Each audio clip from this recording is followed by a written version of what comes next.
Hello and welcome to Talk with Koya. I am your host, Koya. All right, so you know the drill. I am back with yet another special guest joining me virtually. Help me welcome Lisa. Hi, How are you? I'm great.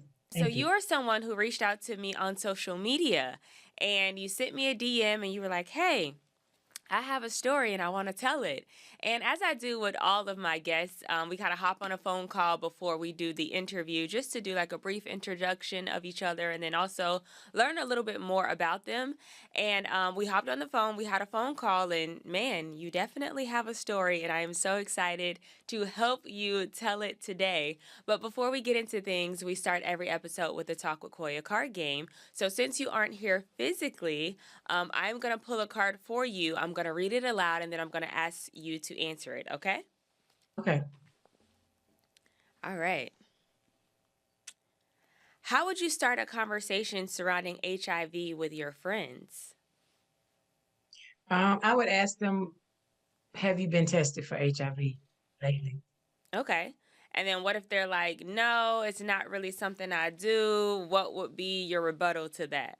Well, I would basically let them know that HIV is real. And I would let them know the reason why I asked you that because I'm HIV positive and I didn't know what my status was before I started having unprotected sex. So that's the reason why I asked. And I would, suggest that you go get tested, to be on the safe side. Is this conversation something that comes up often? Because I know you do a lot of advocacy work, but is this a kind of question that you ask or a conversation that comes up when you're out and about doing your work in the community or in the environments that you do? No, I don't normally just go out and ask people, I just mainly just go and speak and share my testimony. And kind of let some, dialogue happen naturally through you telling your testimony. I Yes. like that. Okay. All right, let's pull another one. How can we normalize HIV testing? Normalize it. So we know in the First, black community, it's not something that it's kind of taboo to talk about HIV testing any of the STIs. So what are some ways that we can help normalize it in our community? basically, like when you go and get a physical every year, I would suggest that that be part of the physical because I understand that you have to ask the doctor or tell the doctor that you want to get tested for HIV. They don't just normally just test you when you go get a physical. That's the main normalizing that should be done. And then just having regular commercials on TV, like they have regular commercials on beer, alcohol. Why not have it regular for HIV, getting tested? And I'll even add to that, even in these commercials, if they can add some people who look like you and I, because a lot of times when we see these commercials, they don't look like people that look like you and I. And a lot of times our community just automatically assumes, oh, that's not for us because there's no representation of us in these type of promotions. Right. So, yeah, okay. Well, thank you, Lisa. Well, Welcome. let's hop straight into things now. Growing up, did you kind of sense yourself liking a particular man or having a preference on the people that you liked? Yeah. When I was growing up, like for instance, when I was in Ohio in the summertime, I used to watch soap operas. My favorite one was General Hospital. Oh my goodness, Luke and Laura. I don't know if y'all remember that, but Luke and Laura, they was it back then. And I was drawn to white men. So as growing up, I was like, wow, I like their skin complexion. I like how they look. I like their hair, It was different from ours. I liked it. Then the way they portrayed how they treated their women, on the soap operas, I liked it that. And so that's what I was drawn to. I was drawn to white men growing up. Did you ever act on that attraction at all? Yes, I did. Okay, walk me through kind of the first time of you acting on that attraction. 12 years old, living with my mom in Atlanta. In this predominantly black neighborhood, there was a white man. He stayed in the building behind my mom's building, and I was attracted to him. He had long, long hair all the way down his back. He had two dogs, and I love dogs. I grew up with dogs, so I love the dogs, and I liked him. And so one day, being outside playing with the dogs and stuff, and I asked him, I was 12. I asked him, I said, can I come in? And he said, yeah. So I went in, like in the patio part where his kitchen was, where he let the dogs in and out. So I was sitting there at the kitchen table and I told him, I said, I wanted to play a game with you. Can't remember, I can't believe I remember this. But anyway, I said, and I was trying to see if he could figure out what it was. He couldn't figure it out. I had wrote it down on a piece of paper, but I didn't write the whole thing down. So I just told him, I said, I asked him, I said, will you kiss me? And he said yes. And he kissed me. And from then on, we started having a sexual relationship. How old was he at the time? He was 25. He was 25 and you were 12 years old. Was it like weird to you that you were attracted to this older man? Did you kind of understand what was going on? I What do didn't, you remember as a 12-year-old? I didn't sense anything weird. It was just, at 12 years old, your hormones are changing. And I was at the time of my life, I was interested and I wanted to have an intimate relationship. So it didn't seem strange to me, but I did know it was wrong because I had to hide. How long did it take for you guys from the kiss to like have a sexual relationship? I actually don't remember, but I just know that every time he came outside with the dogs, I would go say hey to him. I remember when he was coming home and coming down, the driveway in the complex, I would hear his car and I would get excited. And eventually it just happened. So at 12 years old, I can imagine you have friends, you're going to school, you're doing things that 12-year-olds do, I'm sure, in your school life, in your regular life, outside of your relationship from this person. Like, 12-year-olds, they talk to their friends, they tell them things. So were you telling anyone that you had a relationship with this man? Like, did anyone find out? Yes, I did. I ran my mouth and I told my friends, and eventually they told their parents. And so everybody knew. Yeah, I did. My mom, she was at work all the time. She was a nurse. So she was at work all the time. And even, at nighttime, I would sneak out and go to his house or I would have him sneak and come in our basement. So yeah, I did. I told people. So people knew, but is anybody ever going to your mom and saying, hey, Lisa is over here with this 25-year-old man? I'm not for sure, but I know eventually she found out because one day when I was over there, she came over there, knocked on his door, his front door, and said, "Is Lisa over here?" And he said yes. And she asked me to come home, and I wouldn't come home. And then eventually I did though. And then she was like, "Okay, well, we're gonna have to have a talk. We're gonna have to meet up." And so she said she told him to come to her house at a certain day at a certain time so we can talk. And so she basically told him either you're going to marry her or you're going to jail for statutory rape. And he said he loved me too much to leave me alone. So he said he'll marry me. And so she gave consent for us to get married down at the courthouse. And at this time, how old are you? I was 17. Okay, so you were 17 at the time. So from the ages of 12 to 17, which is like a 5-year relationship you're having with this guy that's 12 years your senior. Yes, Okay, 12, 13 years your senior. Okay, and so then yes. finally at the age of 17, your mom gives consent and then you marry this man. Now, do you move in with him at the age of 17? Do you leave your mom's house? What happens? When we got married, yes, we've got an apartment in Mapleton, Georgia, and I finished school and I graduated from Pebblebrook High School in Mapleton, Georgia. And then we finally started having kids. We had one son after I graduated from high school, and his name is Stephen. And yes, that's what happened. In 12th grade, I was married, and we had our own place. That's so interesting because I think back to me in 12th grade, like I barely knew how to do laundry in the 12th grade. Like, did you understand like the concept of being a wife and the concept of marriage? Like, could you do laundry? Could you cook? Could you wash dishes? Like, Yeah, I mean, I did all that. He taught me a lot, but I did. I knew how to do it. Hmm. okay, so at what age do you have your first child? I was 21.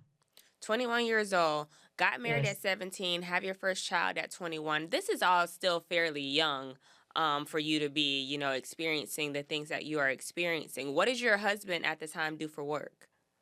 at the time he was a truck driver, over the road truck driver. So he was gone a lot, Yes. which left you alone a lot. Yeah, left me alone a lot. Yeah. How did you feel about that? I mean, at first it was okay. I had my child, so that was he was keeping me occupied. But then eventually, it started getting boring. Even when he came home, I was telling him, I said, let's get out, let's go out and do things. Right. And mind you, he's totally the age difference, so it's different. And so we probably went out a couple times to the movies or whatever, and then it just slacked back off again. And so I was just bored. I was so bored to the point I'm like, look, I got to find some happiness somewhere else. And I did. I found someone else that actually, I guess, satisfied my sexual needs and the communication that I wanted to have. So there's a 13-year difference between you and your husband. That alone, has some barriers there. And then on top of that, he's traveling all the time. You're still young. Not only that, you're a young mom. So I'm sure once you're alone with your child all the time taking care of him, mama need a break too. Mama want to go, have a good time, go to Right, dinner, go to the movies, like the things that you're saying. How did you right, meet right. this other person to even start a relationship with them? A friend of mine introduced me to this other person, and that's how I met him. How long does this relationship go on before your husband ends up finding out? Um, Probably a year, but I was the one that told my husband. Oh, okay. What happened? I just told him I was bored. I was just bored in this marriage, and I told him, and of course he got mad. He got mad, and then eventually, I did, leave the other guy alone because the other guy went off to service. But the marriage was never the same after that. So did you guys get a divorce? What happens next? Yes, we finally got a divorce. Okay. And once Yeah. you got a divorce, what happened from there? After I got a divorce, I was on my own for a minute, and then um eventually, he called me, and saying he still loved me. He wanted me to be back with him and things. And at that time, he had moved to Florida, and he asked me would I come down to Florida to live, and I said, yeah, I still loved him. So I finally moved down to Florida with him. And then when I moved to Florida, that's when we had our second son. His name is Christopher. Do you get married again? Do you stay together forever? Is it back the same? What happens? We never did get married again, um, but we still stayed together. Then eventually we moved from Florida to Cleveland, where my father is, because we was just getting tired of Florida. We moved up to Florida, and then we stayed together for a couple of years, and then after that, it just wasn't the same anymore. I wasn't interested. Um, he basically kept throwing it in my face about me cheating on him, which I understood that. And it got to the point we just couldn't get along anymore. So finally, he just moved. He moved out of the state. So what does your love life come to be after that? Do you start dating again? Do you meet anyone? What happens? Yeah, I started dating again. I did. I started dating again. Then eventually I moved back down to Atlanta. Because the snow, I didn't like the snow. I did not like the snow because I was so used to living in Georgia, And so I moved back to Atlanta with my second son, Chris. Okay, move back to Atlanta. You start dating again Mhm. in Atlanta. Do you meet anyone? Yeah, eventually I met someone. I did. Yeah, I did. I met someone. Is it the typical man that you would normally go for? Because, Actually, no. you said you had a preference growing up. There was, but when you move back to Atlanta, it's a lot of black people in Atlanta. So what happens there? Lots. I finally met this black man. I was attracted to him. He was cute. He reminded me of one of the rappers back in the day. One of the rappers, I think in the group called Young Blood. And I was like, wow. So yes, I was attracted to a black man at the time. And I was like, wow, okay, this is different. Okay, so do you explore there? Do you pursue something with him? What happens with him? Yes, I did. We had a relationship and we started using condoms and then eventually we stopped using condoms. How is Yes. this relationship going? Is he keeping a steady job? Is he, the man that you would have thought and wanted him to be? What is that relationship like? The relationship went fine. I found out that he was a drug dealer and, he would be gone like all night doing his thing. And then I found out later on that he was cheating on me with two teenage girls. Yeah. Wow.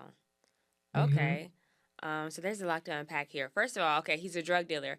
Does he ever get caught? Does he ever get busted? Does he do time? Any of that? He never got caught while I was with him. He never got caught selling drugs. Okay.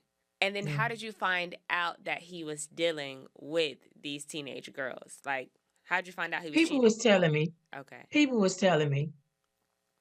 Okay. Yeah, people were telling me.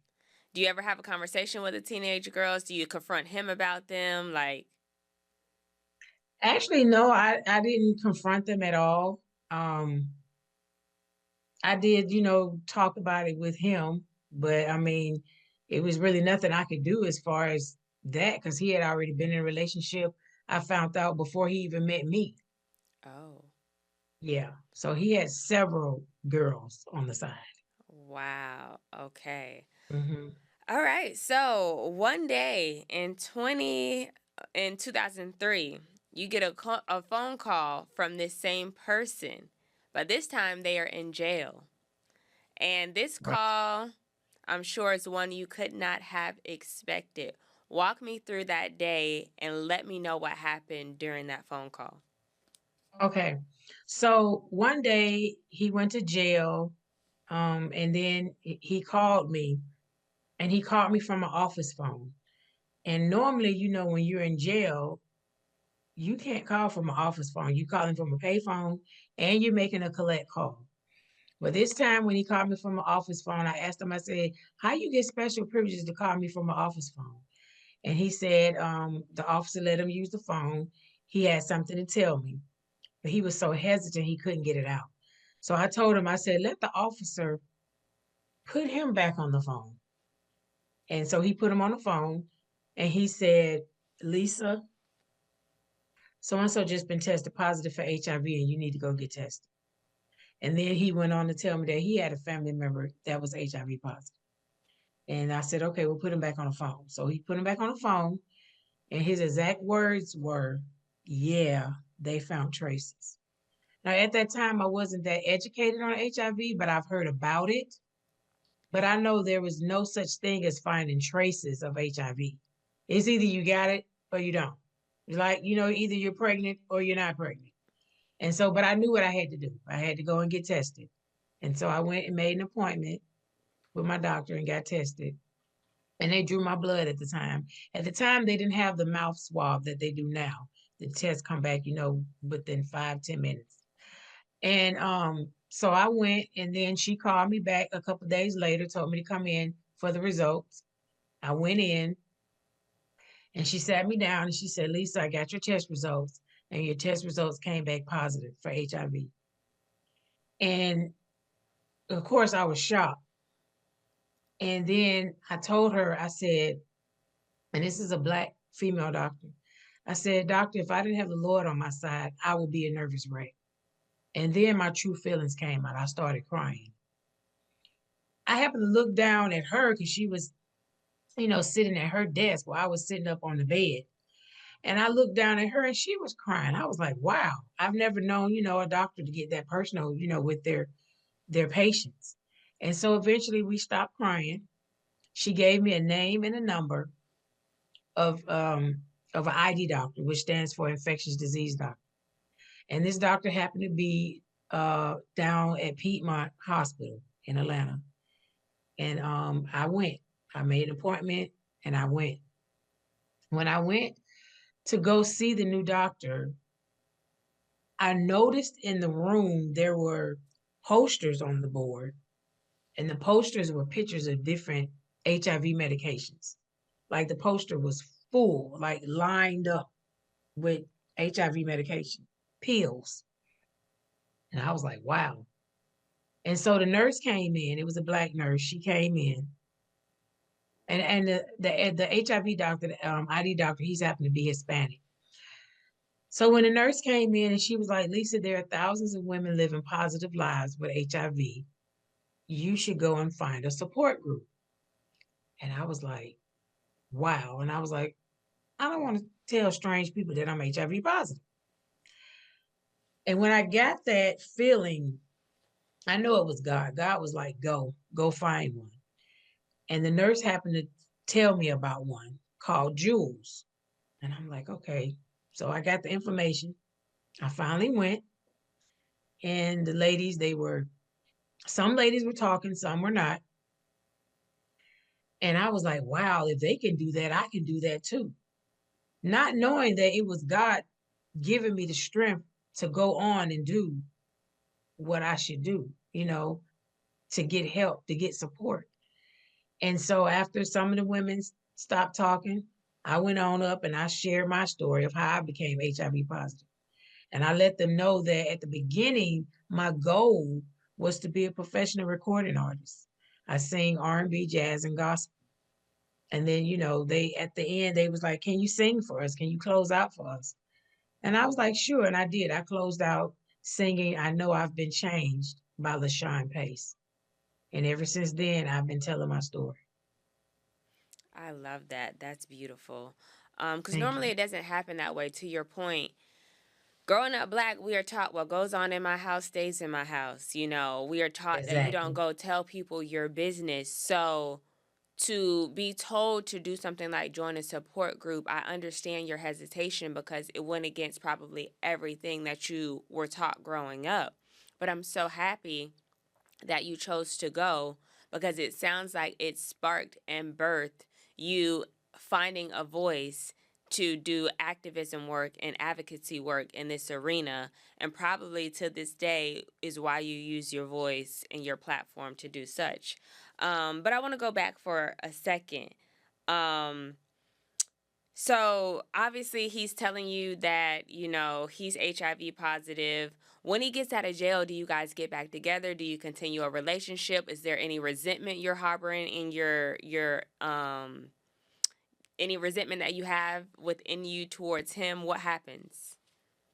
Yes. When he got out, I moved out of my apartment and we moved into a new house that his mom had bought him. We moved in and I realized that he still never changed.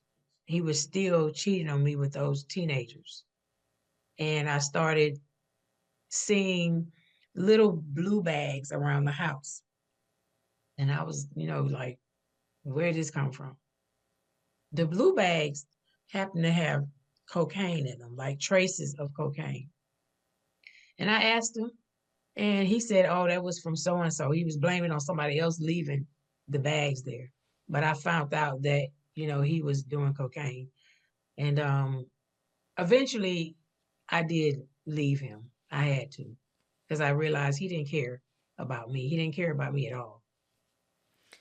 So I can imagine getting something like an HIV diagnosis and you know that he has HIV too. It probably made it a little bit easier at the time to stay with him because you both shared, this thing in common. But after a while of you mustering up the energy to leave, what is dating life like for you after that? Like, is it hard? Do you have thoughts of like, no one's going to want me with a positive status? Like, what are your thoughts? Yeah, I was alone. I was alone and I was like, how can he do this to me? And I didn't date for a while.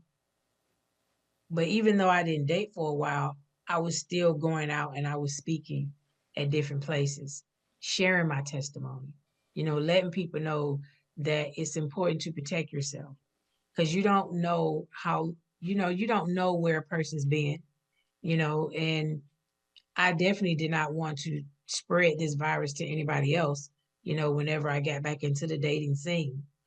But yeah, I was feeling alone, but I was given the strength by God to get out and share your testimony because people need to hear it. And when I started sharing my testimony more and more, I was at awe at how the people were really listening, how they was engaged with me, how they came up to me and said, Lisa, thank you so much for sharing your story. Now this makes me want to go get tested. Um, a lot of places I went to speak at were high schools and middle schools, and that was working for, well, volunteering for Aid Atlanta. They help people who are HIV positive, and I started speaking with their speakers bureau. And the high schools, the middle schools, um, um, a lot of the students came up to me, told me that they were gay and they haven't told their parents and they wanted to go get tested, but they was afraid. They was asking me if I wanted to go and go with them. Um, of course, I couldn't go with them, and but I gave them some words of encouragement, to go ahead and go get tested so you can know your status. Because a lot of people do not know their status, and they're still out here having unprotected sex. You are absolutely right. And I think we need more people out here advocating for things like that.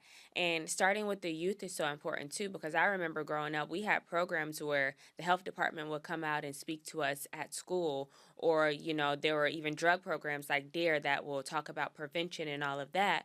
But I remember that. a lot of schools, I know in the specific county that I live in, they are abstinent only schools or abstinent only counties. And it's like, I get where you're going with this, but it's unrealistic to think that these teenagers and these young people aren't having sex. If it's in the music, if it's in the movies, if it's on TV, if it's on social media, they're doing it because it's so everywhere that it's normalized more than not having sex. So I get where a lot of these schools are going with the idea of, well, if we make it abstinence only, then hopefully our kids will stick to this, but it's just not realistic. So I love that Exactly. you are using your voice to go and talk to these young people because I think it truly starts there.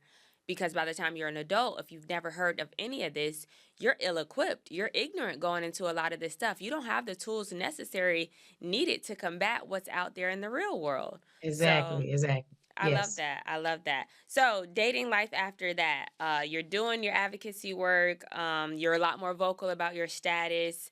Do you find someone? Eventually, yes, I did. Okay, and how does I that found happen? um in one of the neighborhoods that I was living in, I seen this guy and I was interested. He was fine. He was fine at the time.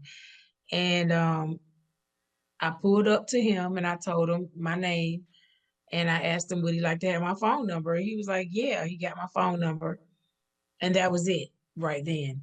Eventually he did call me.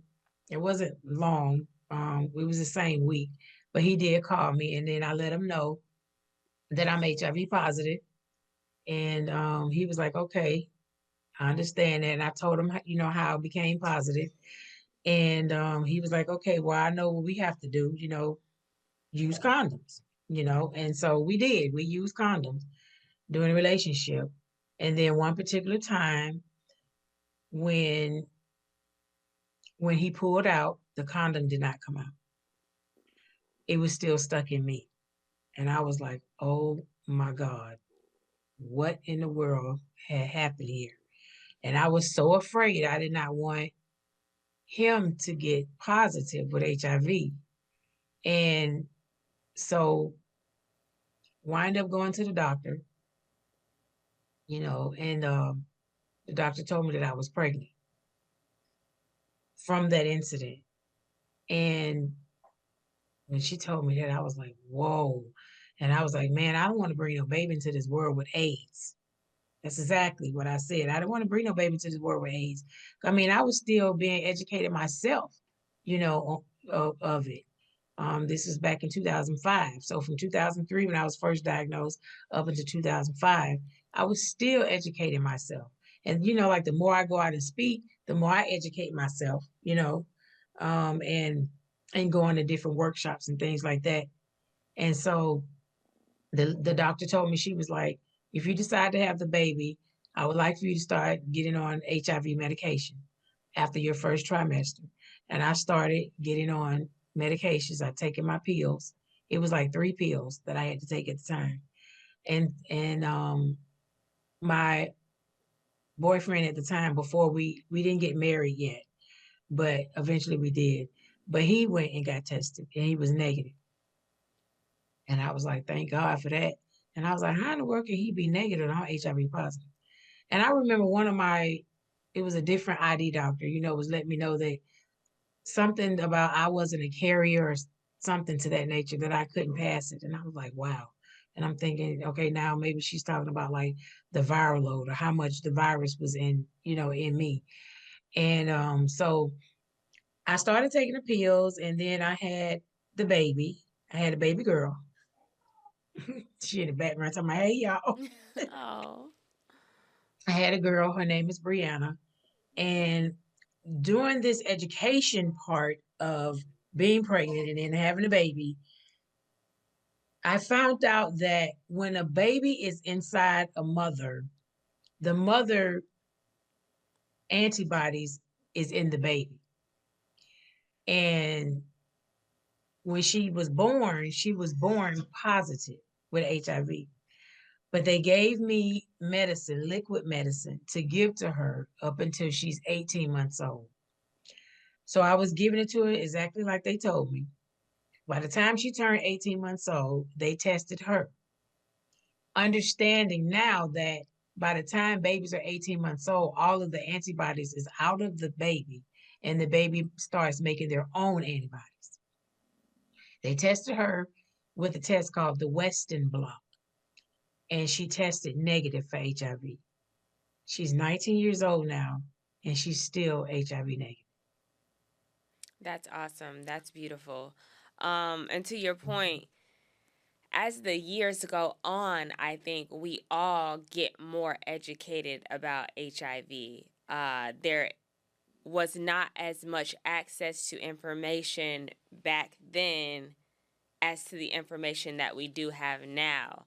And I think even 20 years from now, 10 years from now, 5 years from now, that will still be the cycle of things, right? Because we will find out so much more as technology advances, as the data we get becomes more prevalent, all of that. So I think it's an ongoing learning experience. You yourself are saying, here I am, a positive person, living at that time, thinking, oh my God, I don't want my child to be born in this world, with HIV or AIDS, because there was still learning and growth that you needed to do yourself in this arena. Exactly. So I think that's something Mhm, for everyone to take away with, because I think sometimes the HIV can be this big, overwhelming topic that no one wants to delve into because it just sounds like so much and no one mhm, wants to get anything wrong. But it's like, that's a part of the learning experience, right? You're going to get a few things wrong throughout this process of learning as you educate yourself more and more about this virus. mhm, So, even people who are not living with HIV, I want them to understand, like, hey, it's normal to make mistakes and get things wrong. Right. So, Exactly. your daughter is born HIV negative, which, thank you, Jesus. Also, another thing I don't want to skip over is your partner at the time did not contract HIV, which is also like two things that came like out. The God had his hand on both of those at the time, I would say. Yes. Yes. Um, so one of the things too that I found cool that you told me on the phone, because you said your daughter is now 19 years old. You told me when she was younger, she would go out with you when you speak and do all your work. So she became a young advocate at a very young age. And you let me Yes. know that for people to see that, it was just kind of like, wow, because she knew more than the average person. Than the average teenager. Exactly. If you don't have anybody else that's HIV positive or maybe a doctor that understands it, they're not gonna know, be educated on it. But I choose to let her know. Of course, children learn from their parents, and I choose to educate her about it. So she went with me to different workshops whenever she wasn't in school, and she would help me set the table up with different pamphlets, of education on HIV and where you can go get tested. And she would also ask, because I taught her about condoms and things, and so she would ask grown people, what's the first thing you do when you get a condom? And they would look at her and they would look at me like, why is this child asking me this question? And I'm like, okay, just answer the question. And she'd say it again. What's the first thing you do when you get a condom? Some of them would get it right and some of them would get it wrong. And when they got it wrong, she was like, no, the first thing you do when you get a condom is check the expiration date. They were blown away. They were blown away, from her knowing that, her asking the question, at her young age. But I wanted her to know I prefer her to learn from me than from anybody else, you know? Yeah. I do want to go back for a second in the conversation. So at the time in 2025, when you find your new partner, your daughter's father, and you guys are dating, you equals you wasn't that much of a thing in 2025. So undetectable equals untransmittable for the people who are watching who may not understand. But also medication like PrEP, I can imagine, was something that was not talked about during that time. And PrEP is Mhm. pre-exposure prophylaxis for our viewers watching. It is a medication that you can take to remain HIV negative, and it has an effective rate of 99.9%. So if you are Mhm. someone who is dealing or have relations with a person who's living with HIV and you are HIV negative, this is medication that you can take to make sure that you don't contract the virus. But we're talking about back in 2005 when, I'm sure conversation wasn't being had about medication like PrEP. So you and your significant other at the time probably had no knowledge about this, I'm sure. No, Okay. no. Okay. Mm-mm. Till Um years later. Yeah. right. I think now PrEP is definitely something that's being talked about a lot. Like we see the commercials, we see a lot of advertisement for that. Not enough with black people still. I hold stand Hmm. true to what I said earlier in this conversation, Hmm. but we do see a little bit more of it now. So more people probably know about things like PrEP now, but Yes. back at that time it was not something that was talked about. All right, so I want to talk about all of the amazing work you have done. I am so thankful for this doctor who told you to find the support group because, like I said, it birthed the advocate in you and it allows you to find your voice to now go Yes. and speak to people and do amazing things. Like you've been on magazine covers, you've been in speaking engagements that are huge. Tell us about some of the work that you have done.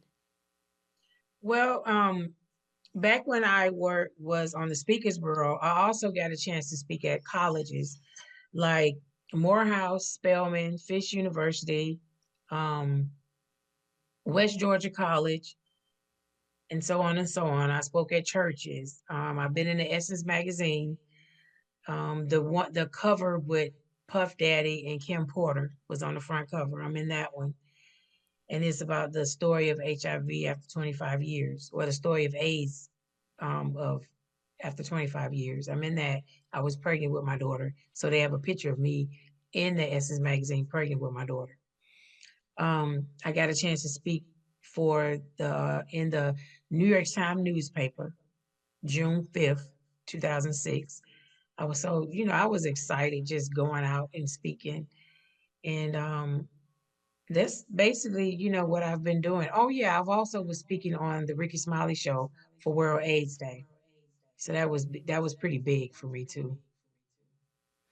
You've done a lot of work in this arena. You actually sent over like a few articles just to show me some of the work that you've done. And even with talking to you today and on the phone, I can hear a lot of, the big recognition stuff is great. It's good to get your face out there and people know who you are. But even in talking to you, to know that you've made kids feel comfortable enough to tell you things that they won't tell their family members.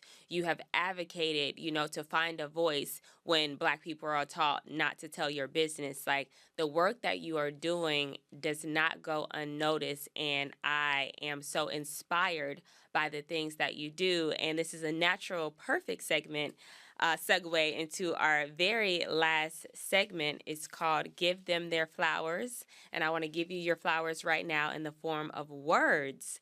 Um, I want to thank you for the incredible example you set through your advocacy and strength. For marrying young and navigating challenges of motherhood to facing an HIV diagnosis, you've shown that courage means not giving up on yourself, your family, or your future.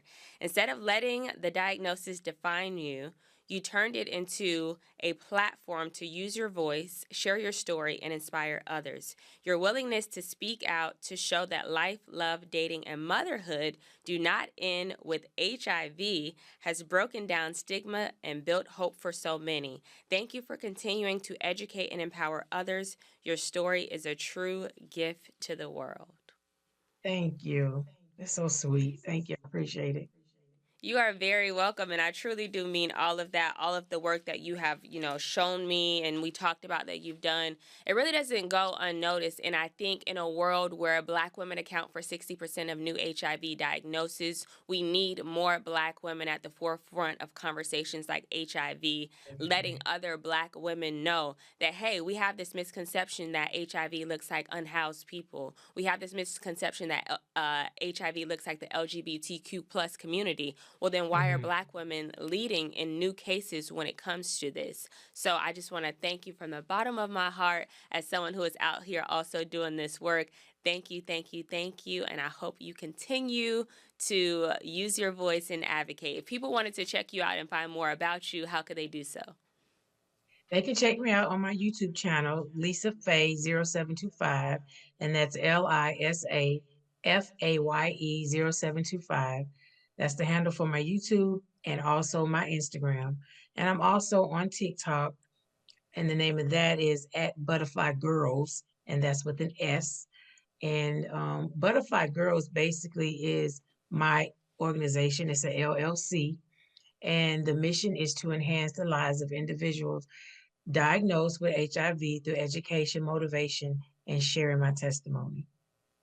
I love that. All right, Lisa, thank you so much for joining me today. Oh, you're welcome. Thank you so much for accepting my call and wanting to do this interview. Yes, I really love it. And I love your show too. Thank you.